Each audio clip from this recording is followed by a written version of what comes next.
The Boston Molasses. I'm Jason Horton. I'm Rebecca Lieb. And this is Ghost Town.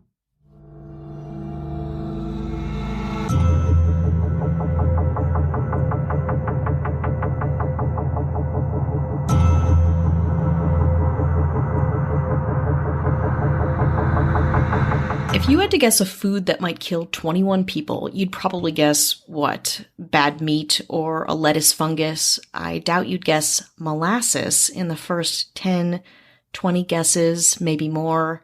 But on January 15th, 1919, that's exactly what happened.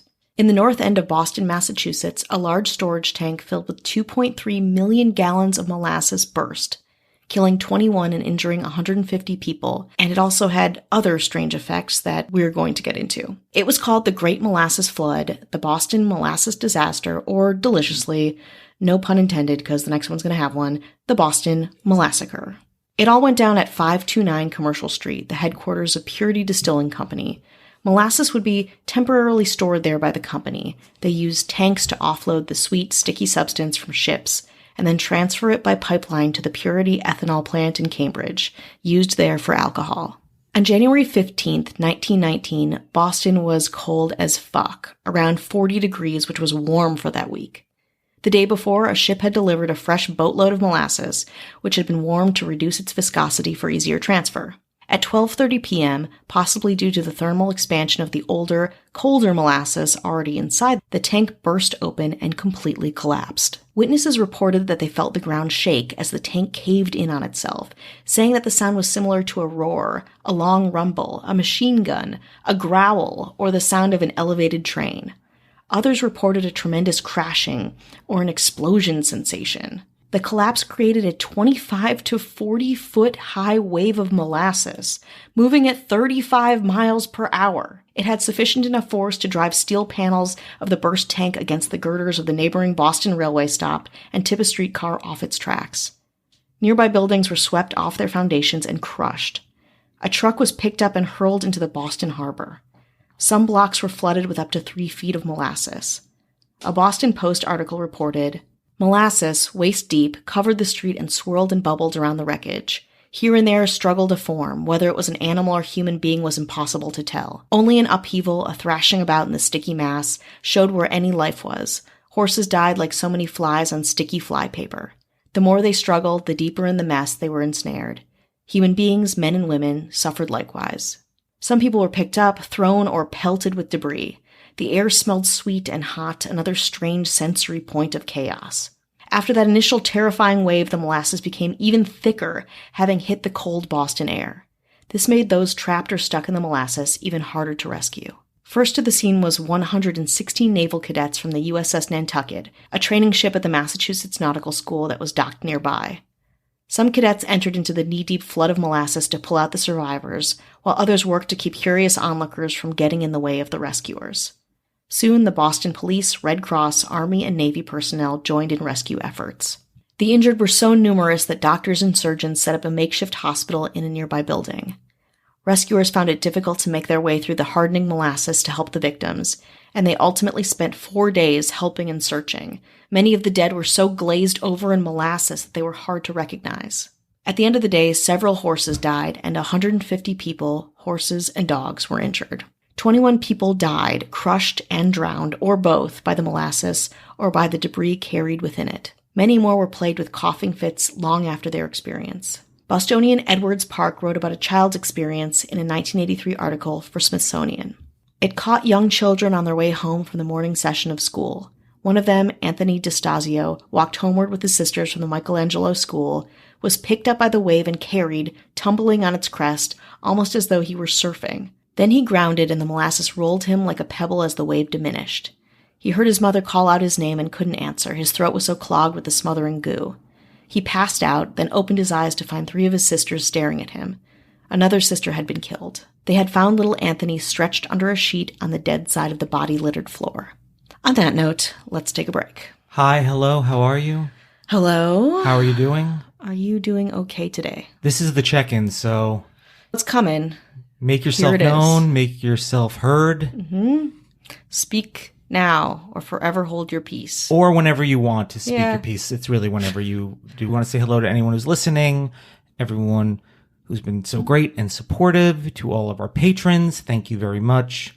It's very helpful keeping us afloat. We want to say hello to our government, the mayors. Introducing Dara Rosenzweig. Hello. Ashley Matson. Hello. James Harrington. Hello. David Bull. Okay. And our governor, the one, the only. Only one. No perpetrators. No copycats. No. Avian Noble. Yeah. We said it together. Did you guys like that? Who cares? If you want bonus episodes, there's the new one out now. Early access with no ads or chit-chat. You just want to hear the good stuff. The goods, please. Patreon.com/GhostTownPod. Got one little Apple review to read. Oh. One little cute little Apple podcast review to read. Cute like, gonna leave me crying at night? Cute? Or cute like? If 5 stars love it, makes you cry at night, then yeah, you're in big trouble. Tears of joy. I'm late getting into this podcast, and I hope they continue. Jason and Rebecca feel like 2 old friends, and I love their dynamic. The comedy and, of course, their content they throw in. Please don't stop. Purple heart after it. Because they think you fought in the war of the podcast. I was thinking like purple hearts in like tarot is. It might be. This is the purple heart emoji, and that's from Fed Up with DirecTV. Oh, damn it. Going after big DirecTV. Woo! See you in hell, DirecTV. Thank you very much. That's from the U.S. NDA. Speaking of the U.S. NDA, one of the original 13 colonies, we got to go back to Massachusetts. Yeah, let's go back to Massachusetts, Boston specifically, where all hell has broken loose. There's molasses fucking everywhere. Ultimately, 119 residents brought a class action lawsuit against the United States Industrial Alcohol Company, which had bought Purity Distilling in 1917. It was one of the first class action suits in Massachusetts, and it was considered a milestone in paving the way for modern corporate regulation. Again, everyone didn't know what to say or think. Everyone was confused. People were hurt. People were dead. So what happened? The company claimed that the tank had been blown up by anarchists because of the alcohol produced was sometimes used in making munitions, but nobody really bought that. In reality, it was the company's negligence in building the tank. Arthur Gell, USIA's treasurer, who had no architectural or engineering experience, neglected basic safety tests while overseeing construction of the tank, like filling it with water to check for leaks, or paying attention to warning signs like groaning noises each time the tank was filled. When filled with molasses, the tank leaked so badly that it was painted brown to hide the leakage. So that's what's happening with the tank. Here's what could have specifically gone wrong. First, the tank may have leaked from the very first day that it was filled in the year 1915.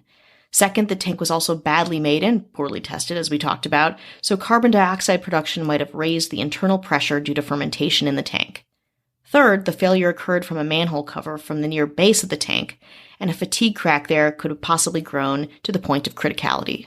The tank had been filled to capacity only 8 times since it was built, and a couple sources say that Purity Distilling Company was trying to outrace prohibition because the 18th Amendment was being ratified the next day, January 16th, 1919, and would take effect a year later. Whatever happened, it was common knowledge that the tank fucking sucked. There were often comments made by people around the vicinity that this tank would shudder and groan every time it was full, said Stephen Puleo, author of Dark Tide, The Great Boston Molasses Flood of 1919. And it leaked from day one. It was very customary for children of the North End to go and collect molasses with pails. 2 days before the disaster, warmer molasses had been added to the tank, reducing the viscosity or thickness of the fluid. When the tank collapsed, the fluid cooled quickly as it spread until it reached Boston's winter evening temperatures, and then the viscosity increased dramatically. Far after the fact, cleanup continued to challenge the residents of Boston. Not only was the explosion itself a nightmare to clean, but rescue workers, cleanup crews, and sightseers had tracked molasses throughout the streets and spread it to subway platforms, to the seats inside of trains and streetcars, to pay telephone handsets, and into homes. Some people say buildings had a, quote, high molasses mark, a brown line that could be seen on walls and buildings in the area. Hundreds of people contributed to the cleanup effort, using salt water from a fireboat to wash away the molasses and sand to absorb it. The Boston harbor was brown with molasses until summer. It was reported that everything that a Bostonian touched was sticky. Our friend Edwards Park had something to say about it. The smell of molasses remained for decades, a distinctive, unmistakable atmosphere of Boston. My boyhood association of the sweet aroma, mingled with the fragrance of coffee from the Phoenix, led me into a habit I still enjoy, though most other people seem to shun it. I invariably sweeten my first cup of early morning coffee with a teaspoonful of dark molasses. To me, the two go together. After a long 3 years of hearings in a history-making decision by the Boston courts, USIA was found responsible and the company ultimately paid out $628,000 in damages. That's $9.37 million in 2020, adjusted for inflation. Relatives of those killed reportedly received around $7,000 per victim, equivalent to $104,000 in 2020. All the things we now take for granted in the business, that architects need to show their work, that engineers need to sign and seal their plans, that building inspectors need to come out and look at projects. All of that comes about as a result of the Great Boston Molasses Flood case, explains Puleo. The smell of the molasses, according to the Smithsonian, lasted for decades. In 2014, the investigation was reopened, applying a modern engineering analysis. It concluded that the steel was half as thick as it should have been for a tank of its size, even with the lax standards of the day. The tank's rivets were also flawed, and cracks first formed at the rivet holes that would lead to the explosion. In 2016, a team of scientists and students at Harvard University did their own study on what the fuck went wrong with the molasses truck, gathering data from many sources, including a 1919 newspaper article, old maps, weather reports, anything they could get their hands on. The student researchers also studied the behavior of cold corn syrup, flooding a scale model of the affected neighborhood, concluding that, if you didn't believe it already, the reports of a shortest 25-foot wave at 35 miles per hour was absolutely true. It ultimately concluded that what everyone, again, knew. The molasses cooled and thickened quickly as it rushed through the streets, hampering efforts to free victims before they suffocated. Where the tank exploded is now Langone Park. A small plaque at its entrance commemorates the disaster. On January 15, 2019, for the 100th anniversary of the event, a ceremony was held in remembrance. The concrete slab base for the tank is buried approximately 20 inches below the surface of the park. Attendees of the ceremony stood in a circle marking the edge of the tank. The 21 names of those who died in or as a result of the flood were read aloud. Ultimately, some good did come out of this bizarre, horrible disaster. Many laws and regulation governing construction were tightened, including requirements for oversight by a licensed architect and civil engineer before and during construction. And as the legend goes, when it gets hot enough in Boston, you can catch a hint of molasses in the air. I have to imagine, never mind the early 1900s, even now, people aren't prepared to traverse a molasses flood. No. It's not like fire where you're like, okay, I see fire. I understand that. We get fire. Yeah. Even now, if this happened now, you wouldn't really know what to do. No. And that's the thing, too. This is so rare. And again, I can't imagine it would be easier for something like this to happen again. But it's just like a glue spill, like a toxic glue spill. It reminds me of what you'd see in a horror movie or disaster movie where there's some kind of flooding of something. Mm-hmm. And this, far as I know, one of the most closely related to what I think those things would be in real life. Yeah. And it happened well over 100 years ago. It is, again, I just like, when I first, like, it's a horrible tragedy and just so bizarre. And the fact that it's now baked into the culture of Boston in this like kind of strange way where people make light of it. It's a little bit, tongue in cheek with using molasses. Take ownership of it. Exactly. It's just a very strange thing what we do and how we appropriate tragedies like this.